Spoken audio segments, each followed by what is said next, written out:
Good morning, everyone, and welcome to this final day of the Bretton Woods Committee's 2021 International Council Conference.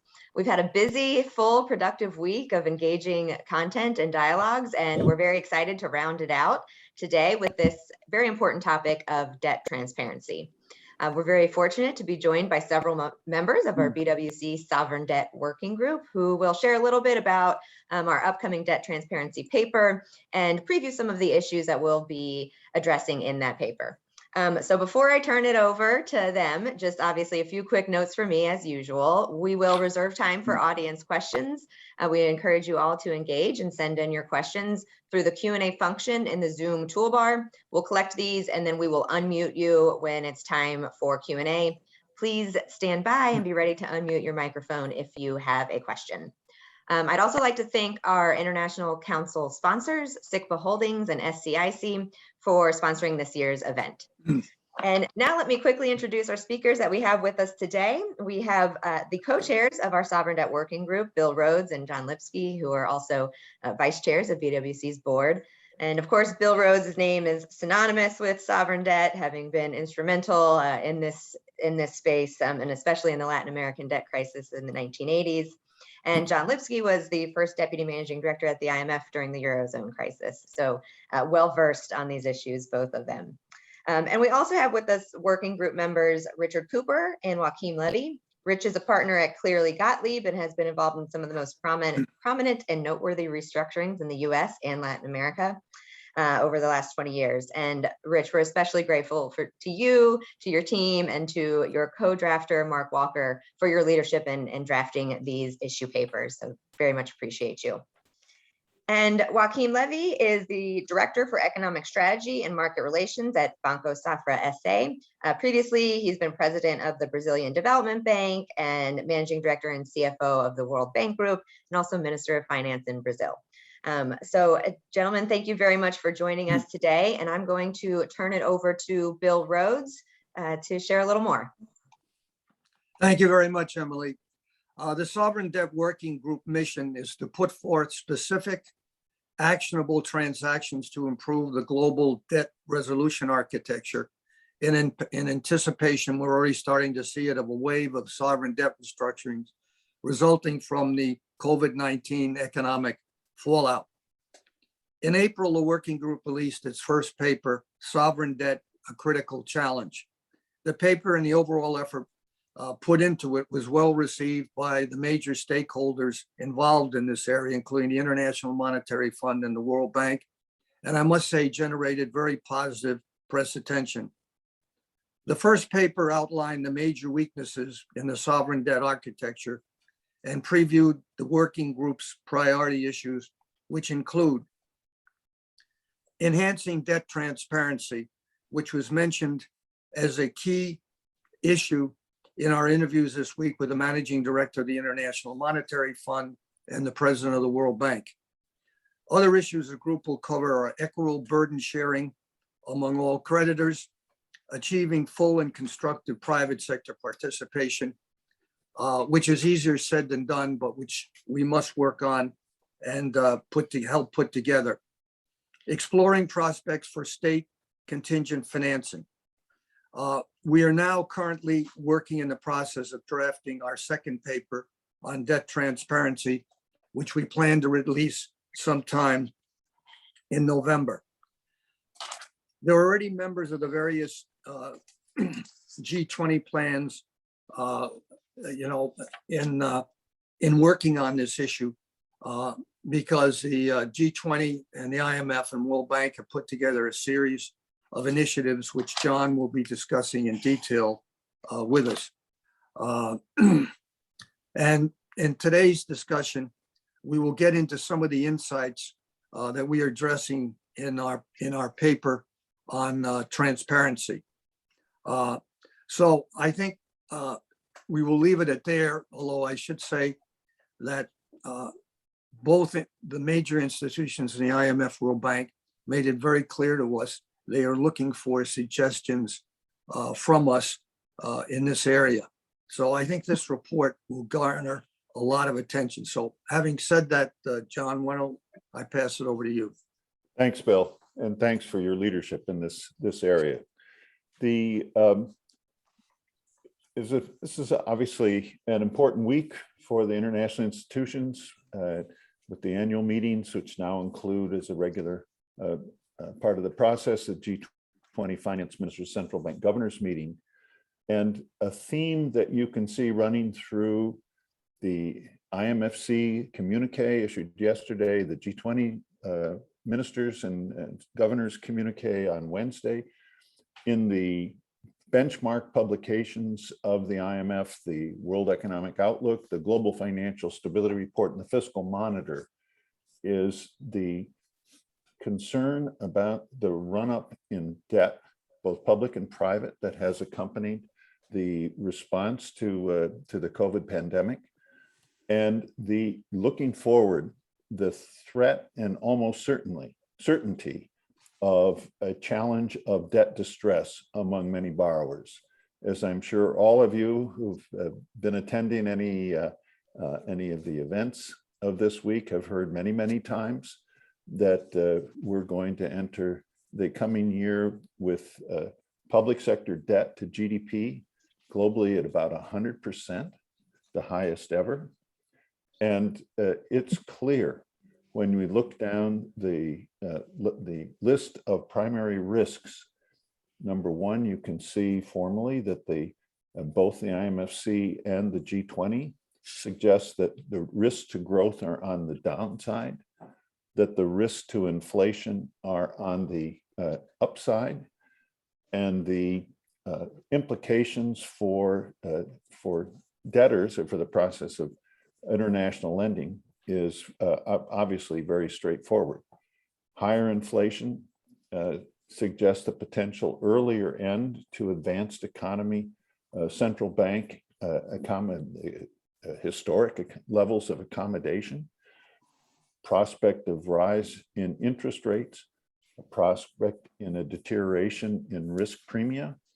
All of that suggests that the potential for, if anything, unexpectedly troublesome rise in debt service burdens is a very likely outcome, or is a reasonable fear about the near-term future.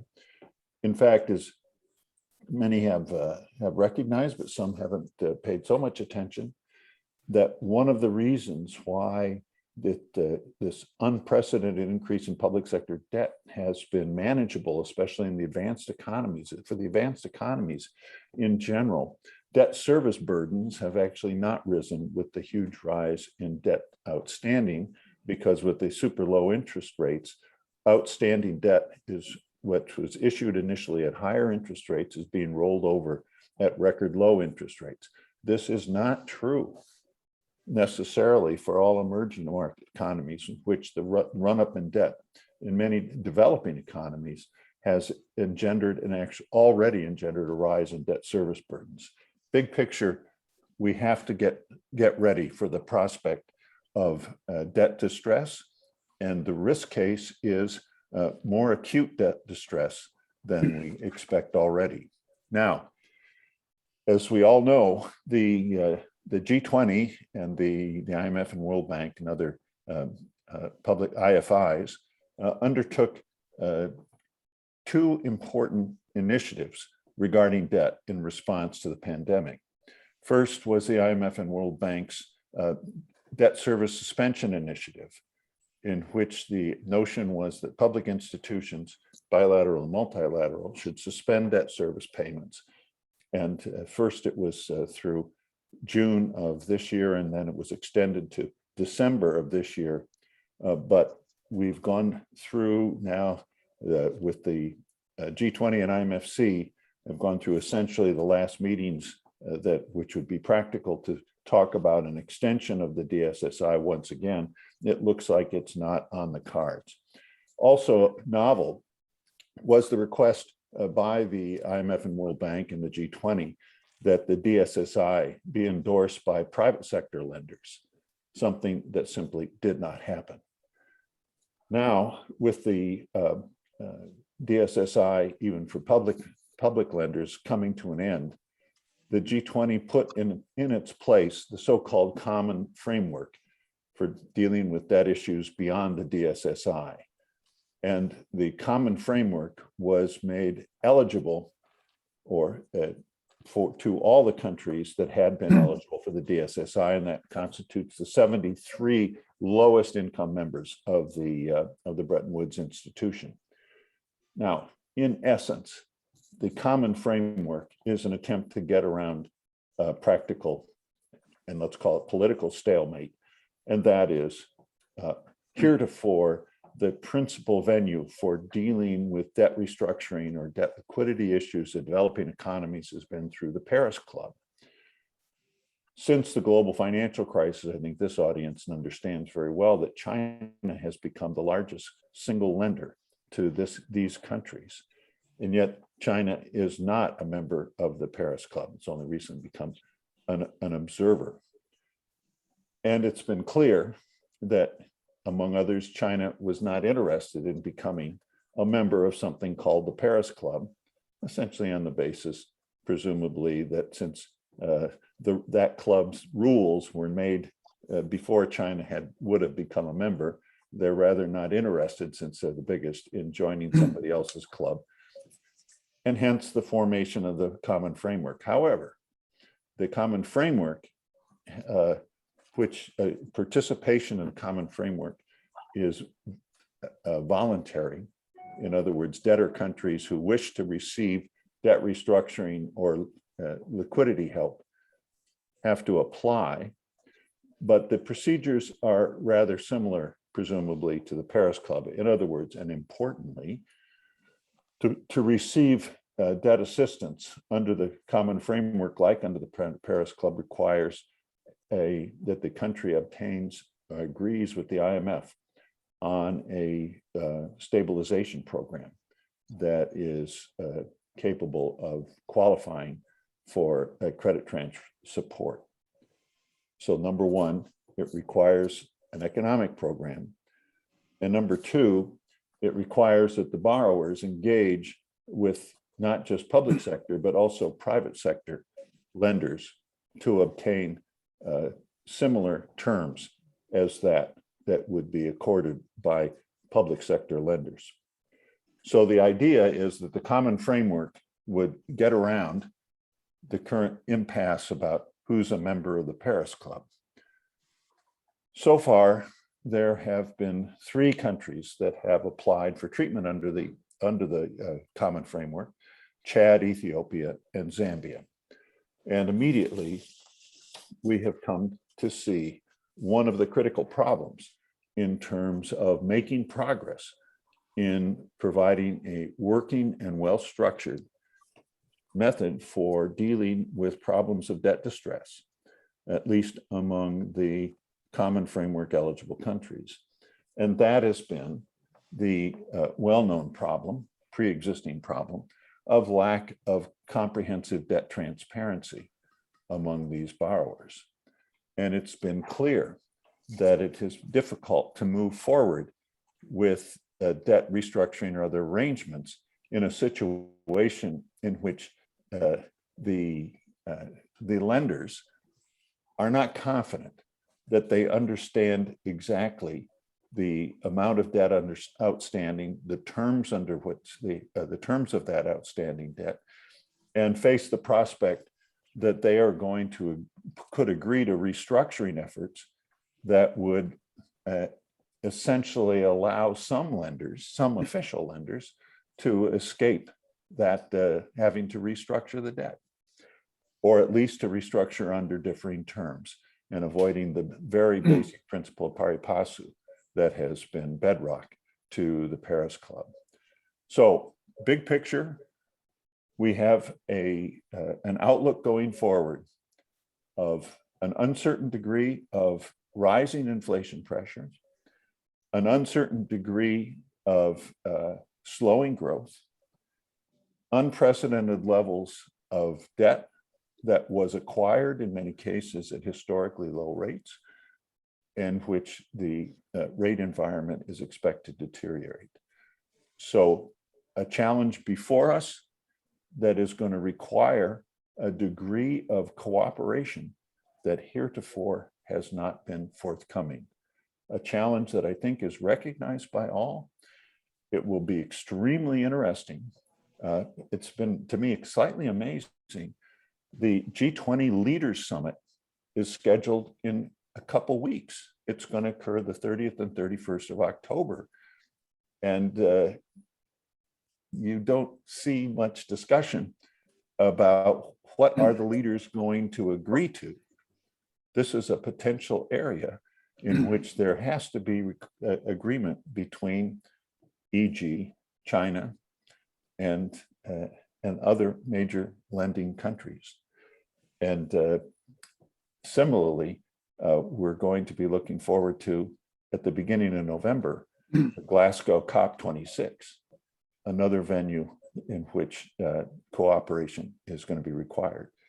So I'll stop here to say that this issue is going to be the issue of new arrangements for dealing with debt distress is going to be front and center, and it's going to be critical in dealing with the problem that both the IMF, World Bank, and G20 have identified as one of the serious macroeconomic problems going forward, and that is the very diverging prospects of economic and financial prospects for the advanced economies and for many developing and emerging economies.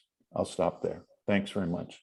Rich. Emily, I have one quick addition to what John was saying, is that during my interview with David Malpass yesterday, he put great importance on the need for China, not only to work with the DSSI and the framework arrangements of the G20, but they must be more open in the area of debt transparency as the world's largest creditor nation to the emerging markets and the poorer nations. Because without their cooperation on debt transparency, none of the things that John and I are talking about, or that Rich will be running through in our program and Joaquin will comment on, will happen. So I think everyone ought to keep this in mind, the importance of China as not only the world's second largest economy, but very importantly, the largest creditor nation to these countries. Exactly. And just finally, to emphasize that, both the IMFC and the G20, in which China is a member, endorsed the common framework. And it's clear enhanced transparency will be required to make it work. In 2 weeks, 2.5 weeks, we will see whether the political leaders also are willing to endorse this initiative and then to make real progress. Rich, over to you. Yeah, Rich. Thanks, John. Thanks, Emily and Bill.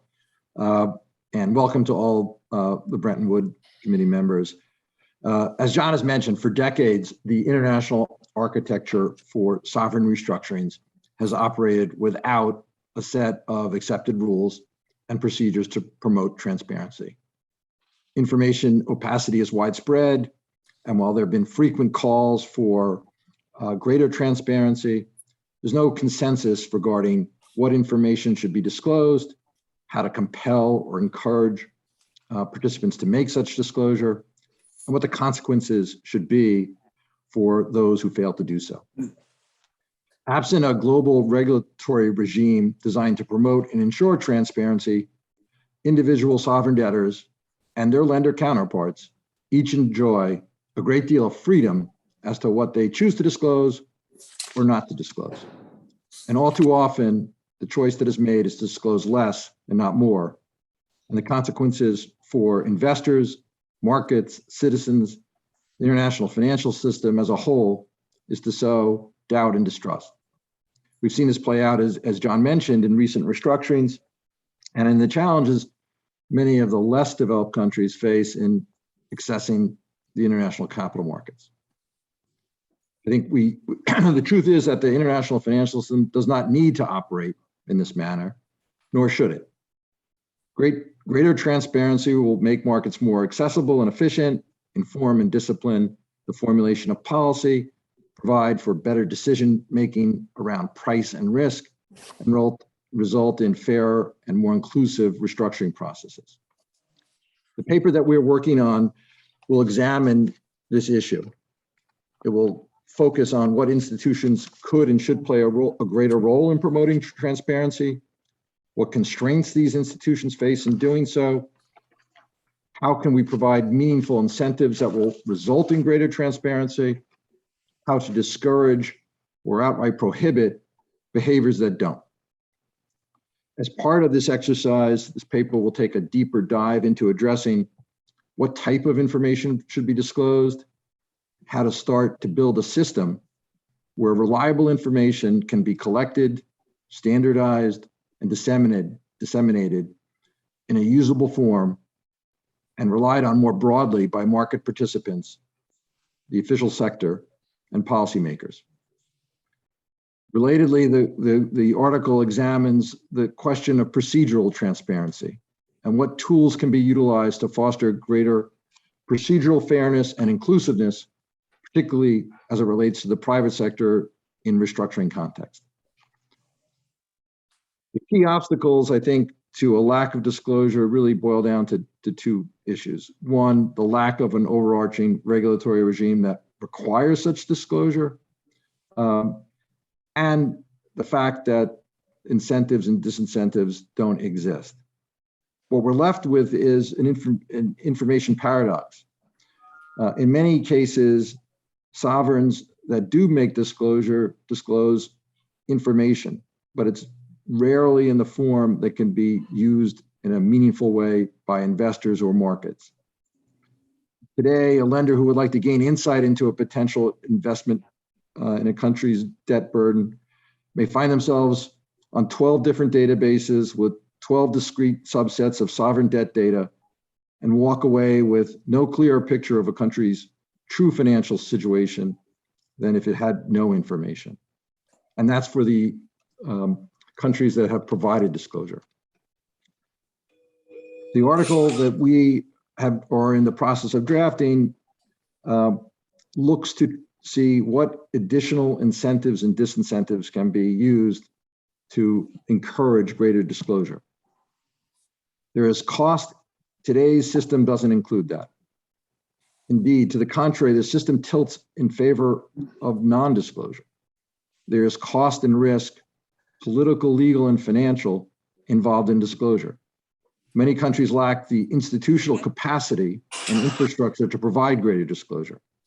Bank secrecy laws and contractual obligations of the type that John mentioned previously are imposed by lenders who often act to prevent or impede disclosure.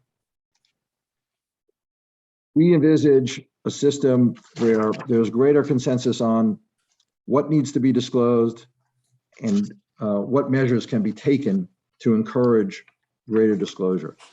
And the article goes through a number of measures that should be, I think, considered as part of a broader consensus on a new transparency agenda which revolves around consensus on what information should be disclosed and what measures can and should be adopted over time to encourage greater disclosure. In the article, we focus on debtor country legislation or regulations, including potential regulations that would require prior public disclosure of sovereign debt obligations as a condition to authorization and as a condition to the validity of such instruments.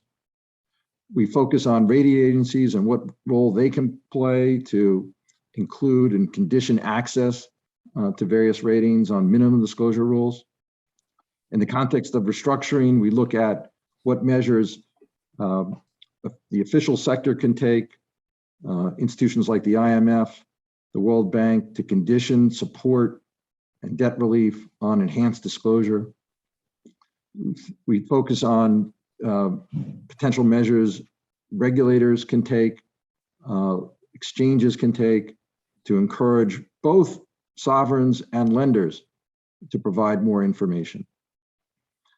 And you can see a world in which there's a consensus, and this is addressed at a high level, where countries that provide greater disclosures are rewarded. If you look to what's happened in the ESG market, you could easily and understand the importance of transparency and the link to good governance and the desire to fight corruption, which thrives in an environment where information is withheld.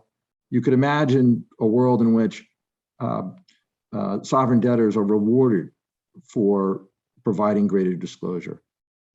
And sovereign bonds include KPIs tied to an effort for greater transparency. As John mentioned, there's a need to address some of the issues around state actors and private creditors who seek to impose obligations on borrowers that limit or constrain disclosure.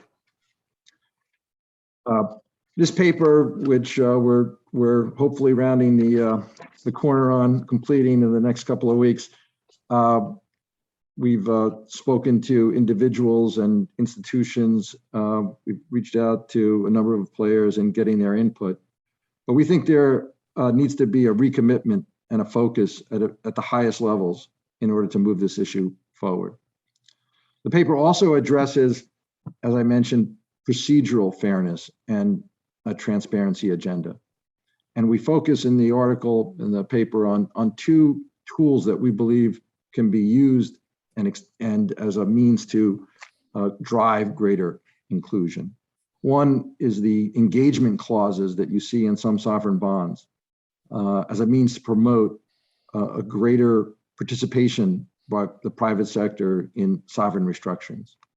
We think these clauses, which exist today, can be expanded and refined and endorsed by the official sector. And secondly, we envisage a greater use of ad hoc committees of the type that you've seen in recent restructurings in Argentina and Ecuador to engage with the debtor and even the official sector as part of a broader restructuring process. And a new standing committee that would not be tied to individual creditors and a negotiation of financial negotiations, but would be focused more purely on ensuring greater procedural integrity. And that committee is something that we've seen, we've spent a little time talking about the role it could play in enhancing inclusiveness and engagement with the private sector. As I said, the paper, I think, as Emily mentioned, a draft of the paper has been or will be circulated shortly, and we welcome the input of all Bretton Woods Committee members and look forward to advancing the dialogue and discussion around this very important topic. Thanks, Rich. Yeah, we are looking forward to producing that paper and sharing it with our membership in the coming month or so. Joaquim, I want to turn to you now to share a little bit more about why transparency is so important. Hello, good morning.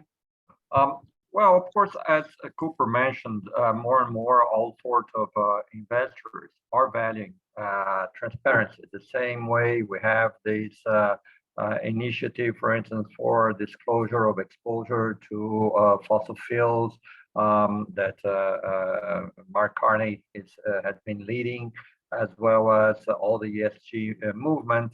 It's very clear that disclosure is appreciated by investors.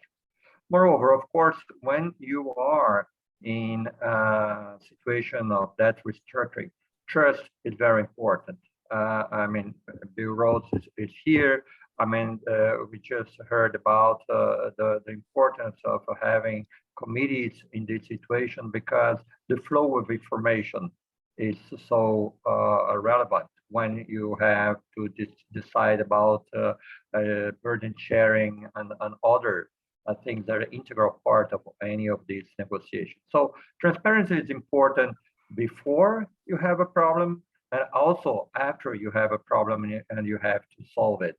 So I think that the idea of building some consensus on what kind of disclosure you want to have in terms of sovereign debt is very positive. And I can't help thinking when I hear the great news that John brought to us about the common framework. I can't help thinking how much progress we have done in all these issues. We remember 20 years ago, it was the first time we were discussing collective action clauses, and they proved extremely effective. They have not precluded the importance of having committee. For instance, the case of Ecuador, even in the case of Argentina last year, the collective action clauses were very important to ensure a smooth process. Even when things were brought to court, there was a clear framework, and then things could be decided effectively and quickly. So I think that this step of the common framework, and particularly under the G20, is extremely important. As any sort of commitment like this, it will be important that all the participants really put their weight behind it, really commit and deliver what is expected from there. Just to complete the answer to your question, as you see, Brazil has been in both sides of this type of discussion. 20, 30 years ago, we were on the side of debtors. And then we made progress and we became on the side of the creditors. And actually, ultimately, we joined the Paris Club, not as a recipient of say, renegotiation, but rather as a member because we had, of course, credit to a number of developing nations and poor nations, especially in Africa and some of our neighbors. And what I think also is important that before we joined the Paris Club, we put our house in order. We had some more old loans, etc. We had to have all this effort to disclosure, negotiating respectively with our partners. I mean, the countries that borrow with us. In some cases, we granted, say, some pardon for the debt, etc. And then we were able to really join the Paris Club. Now, as time moves, of course, Paris Club may get a new name, but I think the spirit of trust, the spirit that this transparency is so important, as you ask, I think it is present. And we require a lot of work. And I think this kind of report that Cooper was describing is extremely important because you have to create this common ground and really some key ideas to which people can converge. And I'm very confident that the process will succeed. We all know the political, say, questions surrounding it, but given the importance for addressing the pressures on debt, exactly in the environment that John mentioned of higher interest rates, that you're going to put pressure in many countries in the coming years. Also, we don't know all the impacts of COVID. Of course, COVID will continue to have an impact and put pressure in these countries. So I think having agreement between creditors and also a common framework and a common ground in terms of how we could organize this data and I mean, strike the right balance also between what countries feel comfortable to do in terms of disclosure, but something that is also easy to understand is very important. Final word, we mentioned Ecuador, and you can go back to Ecuador. Ecuador is a very good example because they were able to renegotiate the private sector debt in spite of also having a large debt, bilateral debt with some countries. And then they also went in dynamics of reprofiling this debt, getting new participants, helping the country. And I think this also could be a good example where countries from, I mean, different regions and so on, ultimately we work together with countries so that they can also diversify their source of bilateral support. Thanks, Joaquim. I want to come back to some of the country cases and talk a little bit more about that in a moment. But I want to turn to Bill Rhodes first and talk a little more about this committees concept. Of course, Bill was heavily involved in the committees in the 1980s. So, Bill, what do you think about ad hoc committees, standing committees, and how those can help incentivize more private sector participation? And Bill, you're on mute, so please unmute yourself.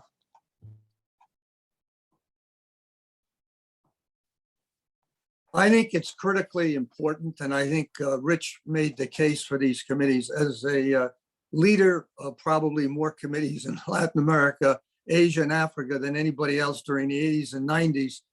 I learned that getting the banks together in these group of committees made it much easier to work with the debtor nation and also with the international financial institutions, primarily the IMF, but also the World Bank. And among other achievements that we were able to do, and of course, that's where I first got to know Joaquin when I restructured Brazil on several occasions in the 80s and 90s, is that we were able to get very positive actions. And I'll give you two examples. One, without these committees, you would not have had the Brady Plan, which basically took the countries in Latin America out of the Latin American debt crisis when Secretary of the Treasury, Nick Brady, put together this program. And I remember being called down to his office to work with he and the people he assigned to it, to how we would put this forward. And Mark Walker, who unfortunately couldn't be with us here today, and worked with Rich for Mexico. And when we put together the first Brady Plan in Mexico, then subsequently to Brazil, and I don't know how many countries if we add up Latin America, Africa, and Asia. I think it was a key element that was lost over the last few years. And I think one of the most important recommendations that we are making here is to restructure the debt using these committees. One of the last things we worked on was collective action clauses, which have been mentioned by Joaquin and by Rich, because these committees can come up also with a lot of solutions that are more general in nature than just assigned to the particular country they have to be working on. And I think it was very unfortunate that over the years, particularly more recently, that the use of these committees has fallen apart. As Joaquin has said, we're using them, and Rich, we started to use them again in some other cases like Argentina, Ecuador, and some of these other countries. But I think that's going to be a key element in our recommendations going forward. Thanks, Bill. And I want to come back to this, the country cases that Joaquin mentioned, Ecuador. And we've had a question come in, and I think this is a really good question, is, how do we address the problem of many of the sovereign borrowers in low-income countries not necessarily wanting to disclose their debt, that this is not always coming on the creditor side, it's also coming on the borrower side. And maybe what have we learned from Zambia, from Ecuador, from Ethiopia, Chad, some of these other cases in that regard. So maybe, Joaquin, do you want to take that one first, or anybody feel free to jump in here? Go ahead, Joaquin. Okay. Well, I think there may be many reasons for a country not want to disclose. I could see some countries worried about maybe implication from or expectation from creditors. So in this sense, addressing the type of discussion that we're having here and create a positive environment of, say, general support of disclosure is very important. There are other situations or countries may worry, or governments may worry about fallout of, say, the disclosure of certain conditions of loans, etc. These are internal political situations. But I believe this second type of problem, usually when the country is in a real need for a restructuring, they will overcome these type of restriction. And also, we see more and more countries where the idea of say, transparency is more, widespread, and they would require to, bring to parliament or make public any type of loans that they have. There's a third reason that I could see problems of disclosure is when the debt is actually incurred by, say, state-owned companies. And then we get in a gray area where there are a lot of other considerations. But again, I think that when there are internal reasons, they can be overcome by just by the need of the country. What might be more difficult is when they have, say, concerns about reaction of creditors. And then, like I said, the most important thing is to have this kind of dialogue like we're having, the kind of discussion at the G20. And I think that the sense of responsibility of the G20 is very high relating to this type of issue, so that we create, say, a general perception that it is okay to improve the disclosure, and that all members of G20 support this approach. I'm very confident that this progress will be achieved. I just add one thing. I think you have to think about disclosure in different contexts. There's the disclosure at the time that you incur the indebtedness. And, one of the things that we've been thinking about in the context of the article is, what's the appropriate disclosure at that point in time? What's the appropriate disclosure on an ongoing reporting basis?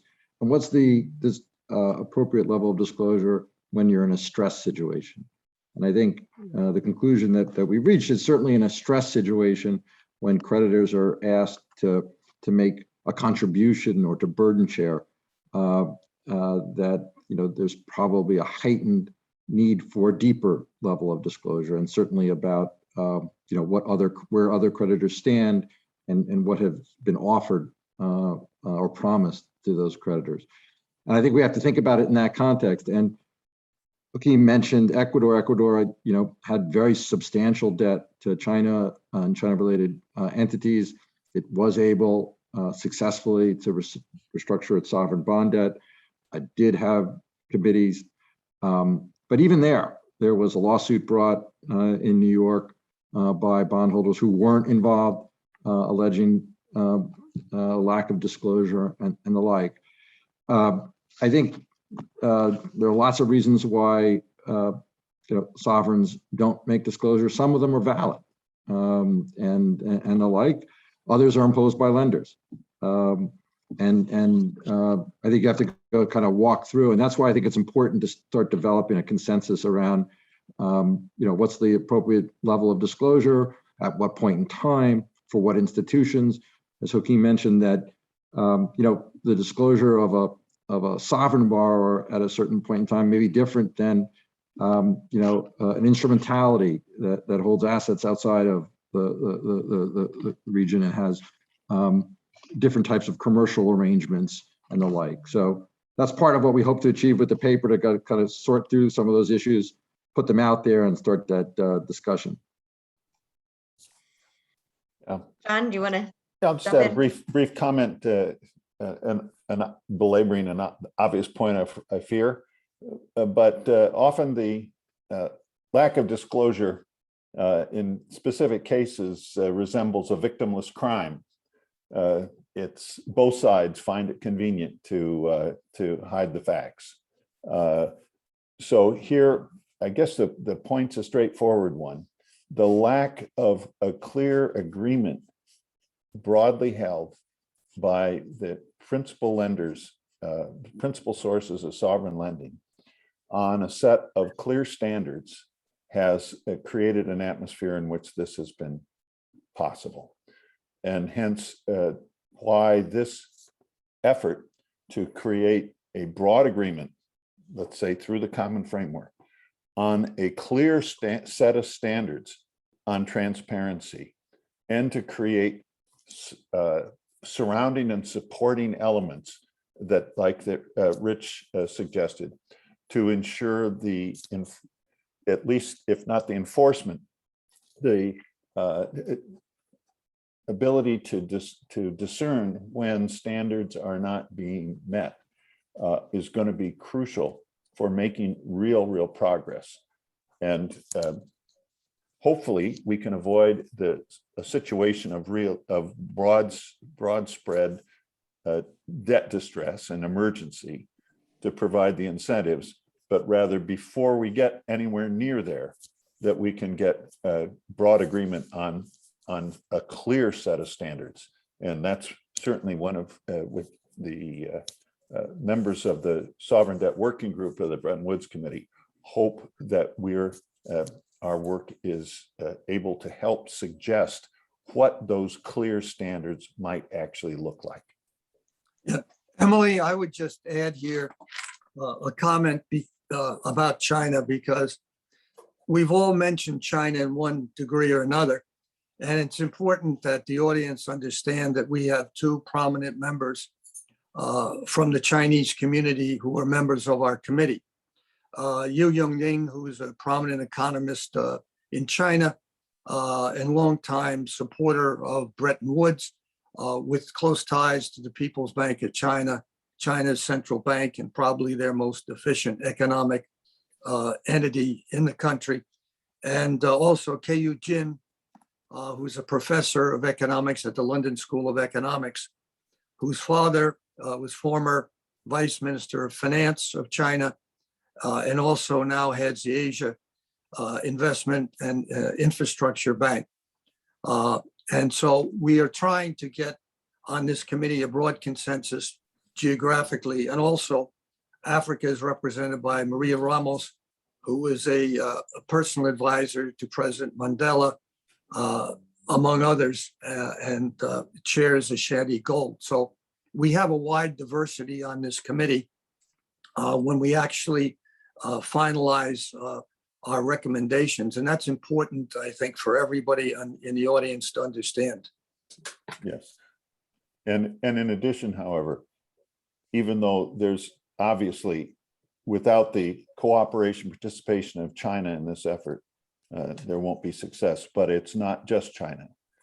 Virtually everybody has got room to improve in this area. And that's why it's so important that there's broad agreement by the principal members of the G20.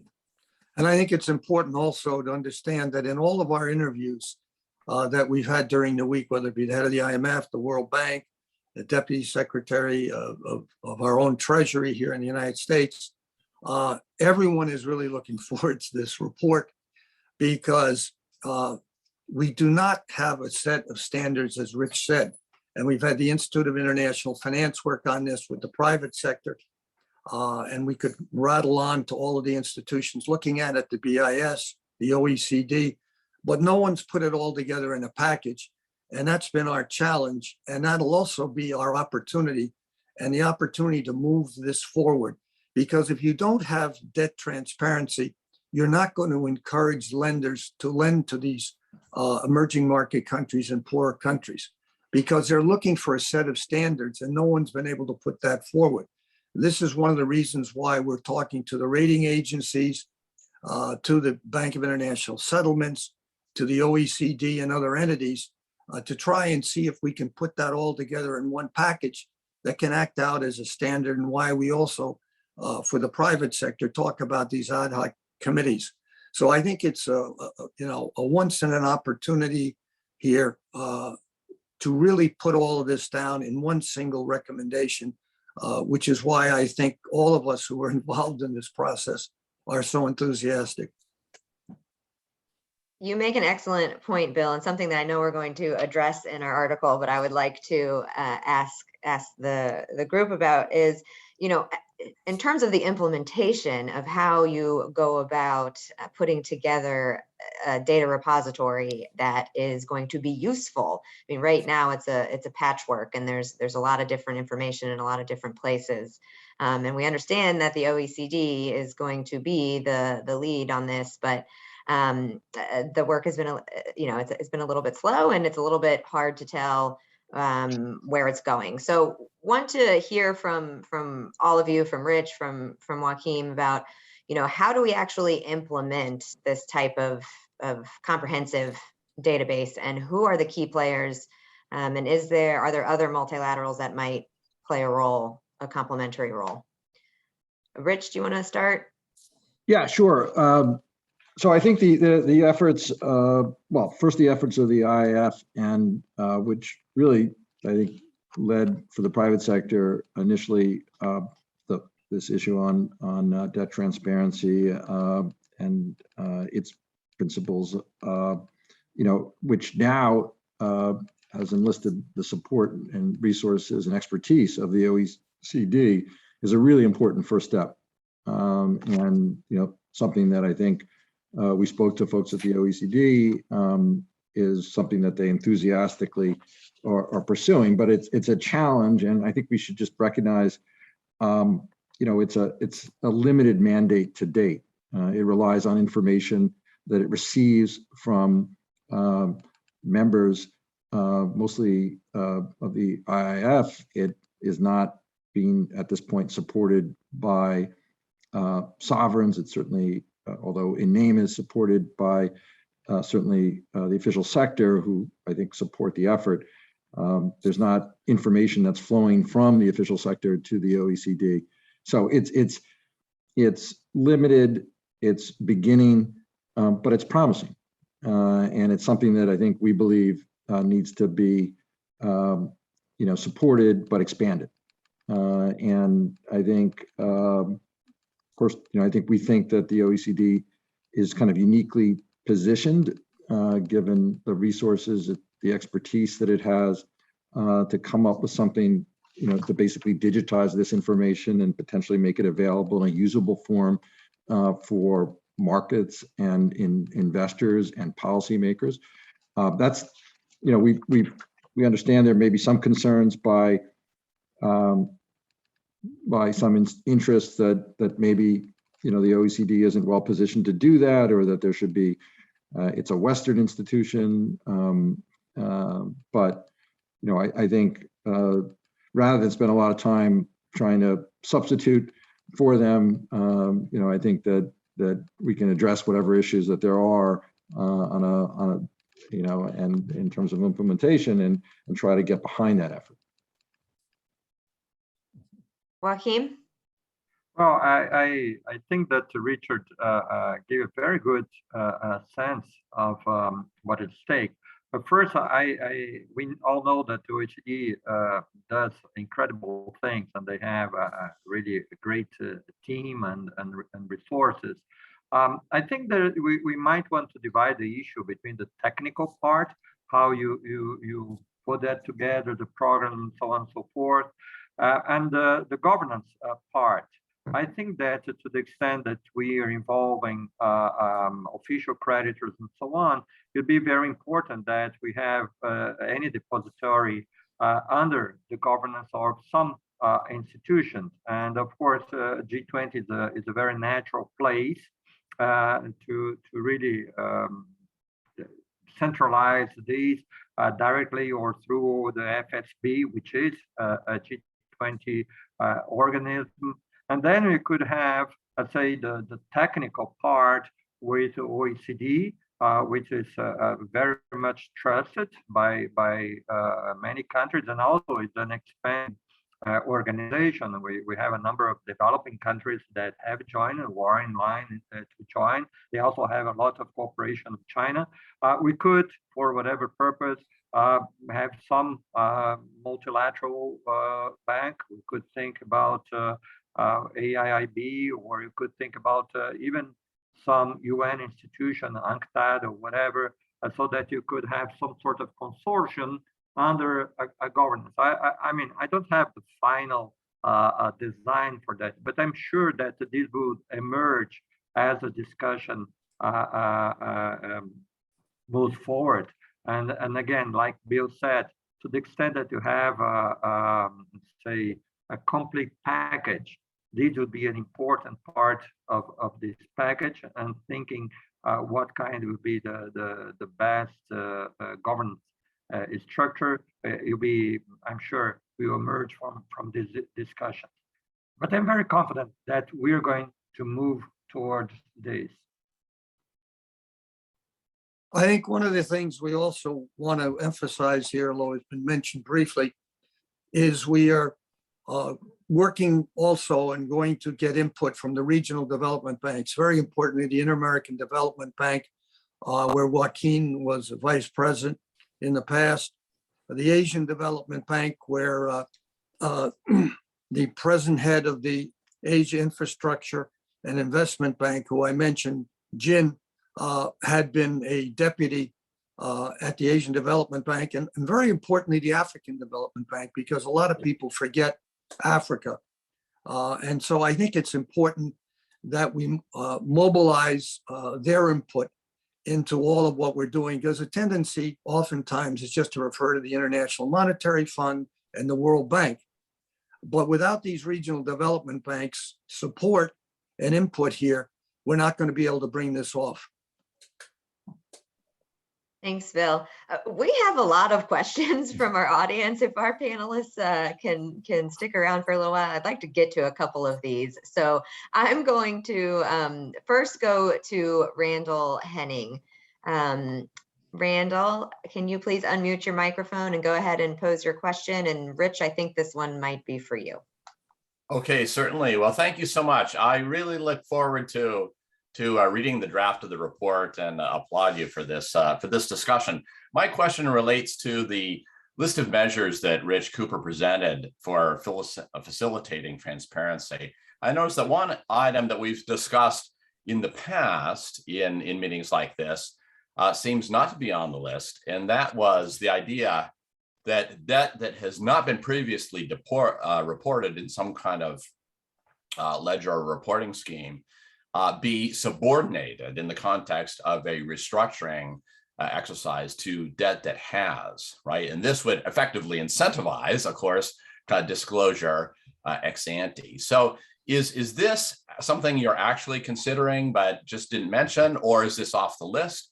And if this is off the list, is it off the list because you view it as undesirable or simply too complicated to actually implement? So thank you so much. Yeah, I can start and others please join in. It is on the list. It is actually included in the paper, you know, as a potential measure. I didn't go through the exhaustive list, but I do think there's a lot of complications with it. You know, to actually subordinate payments, you know, that would presumably be implemented or enacted in some kind of local legislation. And, you know, whatever subordination that you would include in that legislation would be, of course, limited, you know, to determinations by local courts and under local rules. And much of this debt is foreign law governed, New York or English. So there's a real practical issue as to what the consequences of that subordination would be.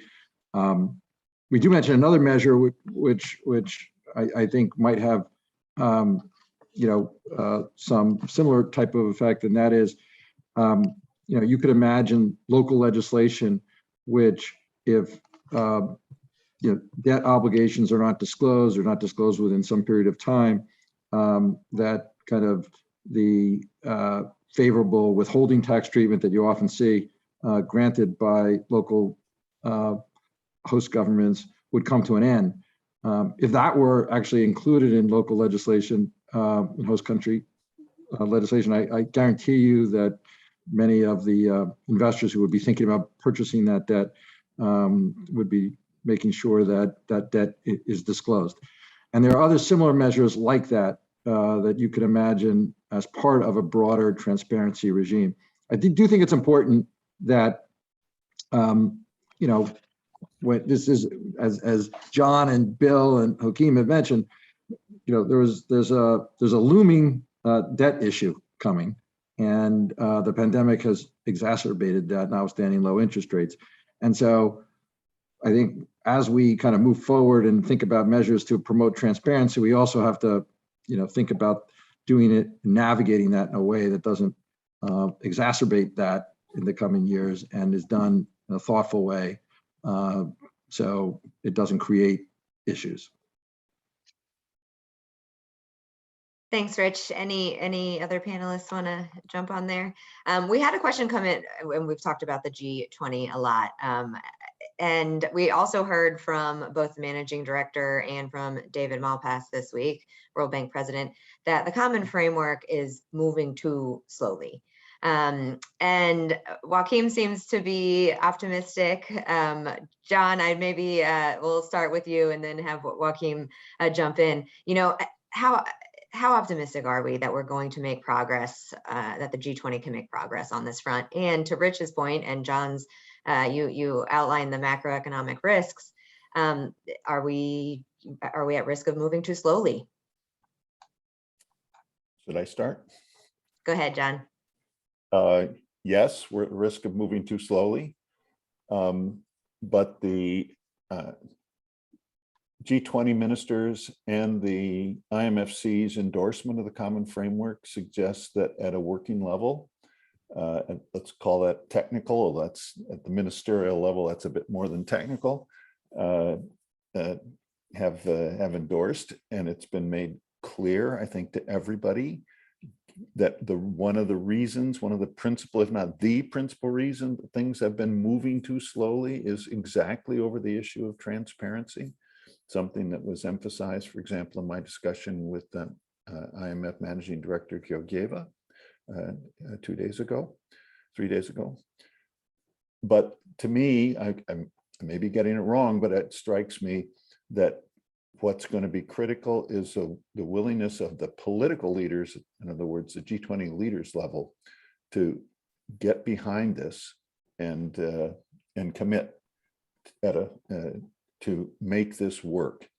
And that's what's going to be required. And we're going to look closely for the communique coming out of the G20 leaders to see if that endorsement is there. And if so, if the ministers then will go ahead and implement. Non-trivial, the proof of the pudding's in the eating, but so far the signs are a recognition of the issues and a willingness to move forward, and a recognition that progress could be critical if we come to a position of greater debt distress than we hope is the case in the near future. I would just like to add in here that the old expression, it's not what you say, but what you do. And I think that's the frustration that David Malpass, in several interviews, one with the Financial Times several days ago, Wednesday to be exact, had mentioned, and during our conversation. And this is why we really need not only the buy-in at the IMF World Bank meetings, but actually the implementation. And so important here is China and its One Belt, One Road program, which covers so many of these poor nations. But as we point out in our report that's coming out, it's not just China. There are a number of countries that don't want, who are creditor countries that don't want to disclose. Also, the private sector has to do a better job. As a founder of the Institute of International Finance and one of the authors of the principles when it first came out, there are a lot of good words that come out here, but the private sector also has to step up, and the rating agencies. And we will be holding discussions with one of the major rating agencies about their views on this. So you really need all players, not just to talk, but to really be prepared to act. And so far, what we've seen is a lot of talking and not a lot of action. And so that's what we hope this report will give a push to happen. Yeah, and I just want to take one or two more questions from the audience, and then we'll close it out because we really do have a lot of questions. So first, I'd like to go to William Janis. William, would you please unmute yourself and pose your question?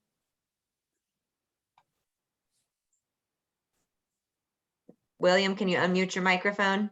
Yeah. There we go.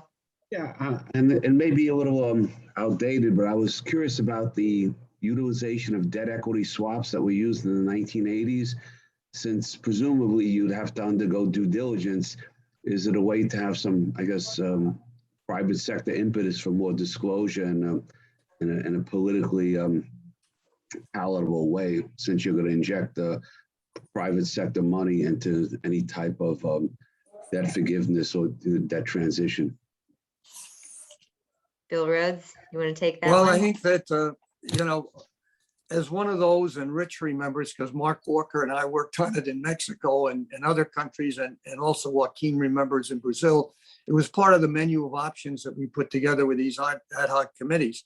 And I think there's always a role for debt equity swaps. One of the problems you've got to be very careful of is the whole area of corruption in the actual implementation of debt equity swaps, because in theory, they are very positive to help reduce the debt, but you have to make sure they're administered in an honest way. And that's been, I won't name the countries, but there are certain countries where this was not done. But I think it should be part of the menu of options, which we first developed with Brazil. But Rich, you've had a lot of experience with this, so maybe you should comment. Yeah, I think that it does offer an opportunity for potentially greater disclosure, certainly around the entity that you'd be swapping into, which isn't necessarily the same thing with respect to disclosure around the sovereign. But I would mention something else, which is something that I think we're going to see more of, and that is, ESG investing is exploding, and the number of sovereign issuers who, generated green bonds and the like. And one of the concerns that you hear among investors is, how do we, if we're going to tie, financial lower rates or, other types of support to these types of initiatives, how do we know that, that we're going to get good information and that we can make the KPIs are actually verifiable, that sovereigns or instrumentalities are actually doing what they should be doing in order to attract this lower cost capital. And I think that is going to, result in greater disclosure obligations for those types of issues. And I think that's something that we could utilize and build on even for non-ESG bonds. As I kind of mentioned earlier, I think there should be a transparency agenda that rewards sovereigns who actually build out their infrastructure and information disclosure capacity, and that should be supported by the official sector and I think ultimately the private sector. Thanks, Rich. And we also had a question come in about the EU in this regard, and have they taken a step backward on the transparency agenda by not requiring detailed prospectus disclosure by EU sovereigns? Any insights there, Rich, John? Nope. Tough question. Okay, final question here. I want to go to David Lovinger. I think this one will put a nice bow on our conversation. David, would you go ahead and pose your question, please? Yeah, and thank you guys again for raising this important issue. We are large investors in emerging markets, and this is a big and very important issue for us. I guess, Bill, but pretty much all the speakers highlighted the critical importance of getting China's cooperation. And I'd say it's a bit of an understatement to say that the current state of US-China relations is not creating a political environment that's very conducive to cooperation. And I don't think we're going to bludgeon China into cooperating on this issue. So my question is, how do we create political space in the relationship between the US and China and other multilateral institutions so we can get more cooperation from China? Thank you. Well, I should add on this that I first met David with regards to China when he was there with the US government. And he is, I would say, a first-rate expert on China. And his point, I think, is very, very important. And why I tried to emphasize our membership in the committee of two prominent Chinese members gives me hope that we can do this. And I've spoken on this issue to Zhou Xiaochuan, former governor of the People's Bank of China, their central bank, and Yi Gang, who's the present head.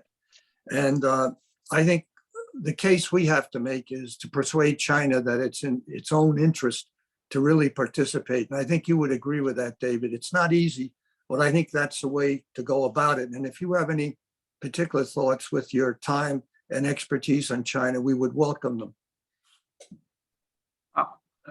Emily, following up on what Bill said, I think that participation of China is very important. And I can only remark on this progress that John mentioned. I mean, when I was at the World Bank a few years back, this was already an issue. And at the time, China was trying to find a way that for whatever reason, they didn't just join the Paris Club without perhaps a new framework or whatever. But they were working to find ways to make progress and really create an environment where we could have some concrete progress. And they not only joined as an observer to Paris Club, but the development now of the common framework under the G20. I think we should recognize the importance of that. Of course, like John said, well, let's see the next step. Let's see if at the highest political level, these will be ratified. We know that often these kind of things also have internal reasons. And we know in the case of China, there are different types of lenders and so on, that they have to sort out these kind of things. That's natural in every country. But ultimately, I have no doubt that it is in the common interest of all lenders to have progress on this issue. And this is why I think that's so important, like Bill said, that if you can manage through this report and all this work to have, I'd say, a comprehensive approach to that, I'm certainly that this will be welcome and will facilitate this progress, because we will have to face this issue as interest rates start to go up, and this will affect all lenders, not only Western lenders, not only private sector lenders. So I think that we're going to see progress with all the back and forth that we saw in this type of things. And I report back to the collective clauses, action clauses, where we saw different types of approach, and ultimately it converged to something that everybody was comfortable with and has proved effective. Let me make one additional remark, agreeing vociferously with Joaquin, but pointing out that here is, I think, an under-recognized value of the G20 process, that you have that not only the ministerial meetings that are recurring, but something called, among other things, the Framework Working Group at the deputy minister, deputy governor level. And what you find very simply, one of the key ideas of the G20 was, let me call this, to create a repeated game. The same people sitting around the table frequently to deal with the same basic issues. And what you find is that you can't sit there and stonewall and pretend that you're participating. It seemed to me it's been very effective at creating engagement at a technical level. You can't just say, I don't agree, I don't agree, I don't agree. At a certain point, the question becomes, are you part of this process or are you not part of this process? And it works. And that's why I say it's non-trivial that you've seen recognition of the need for progress in this area at the technical level. If the politicians will recognize that at their level and give the go-ahead, I think we can make real progress. But it can't be just confrontation. It's got to be engagement and cooperation. We'll be looking forward to that communique, John. I know that Joaquin has to leave and some others. So I just want to give Bill Rhodes and John Lipsky, co-chairs, any final remarks here before we wrap up. Well, I think just following up on what John said, to use that old English expression, that's where the rub comes in, because you get these agreements at the highest level, but when they filter down to those actually doing the business, things are not always implemented. And that's what we really need to see. And I think picking up on David Levenger's comment and what we've all said, China is a real key. And at the end of the day, as the largest creditor nation in the world's, to the emerging markets and poorer countries and the world's second largest economy, we've got to convince China that it's in their interest really going forward with their work with the emerging world. And we have to give credit to China because they are out there lending. And a lot of countries, poorer countries, particularly in Africa and some in Latin America, value this. The question is the terms and conditions that the countries actually can utilize this money in a productive fashion and have the opportunity to pay it back on a realistic, in a realistic manner. And so we're hopeful and we're optimists in this committee that this report can help achieve that. But let us see, as we say in Spanish, vamos a ver. We have a similar expression in Portuguese, but I'll let Joaquin say that. And so I would just say that as my closing comments. Thanks. Got anything to add? Yeah, just very briefly. So given the recognition of the importance of this area, of the area of transparency we talked about today, we hope that our report will provide the basis for concrete and actionable standards that we think are the missing element, in addition to desire to make some real progress in this area. There's a need, there's an opportunity, and let's hope that there's some success. And I just want to give my thanks to Rich Cooper and Mark Walker, our principal authors, but also the rest of the working group and others who are providing such important support in trying to make progress in this critical area. Thanks very much. I would just say one last word, Emily. We are open to any input that any of you may have in the sense of specific ideas before we come out with our report, because we know it is going to be a key report because all of those involved have told us so. So please don't hesitate to be in touch with Emily or any one of us if you have any ideas in this area. And thank you all for joining us today. We really appreciate it. And please do something which I think is most important. Please help Bretton Woods. Please support Bretton Woods in its efforts, because in this very difficult world, we stand out as an entity that's trying to support the IMF and World Bank, which have had their public relations problems recently, but we stand there for multilateralism and working with the emerging market countries. So please help support us. Thank you very much. Thank you, Bill. Thank you, John. Thank you, everyone. This was fantastic. Thank you to our audience for all the wonderful questions. And yes, please send your ideas in to me and I will pass them along. I will let everyone go. I know we have other meetings to run to, but to our audience, we will wrap up the International Council this afternoon at 4 p.m. with a fun virtual reception. So we hope to see you all this afternoon at 4 p.m. Thank you, everyone. Bye-bye. Thanks. Bye, Bill. Bye, everybody. Bye.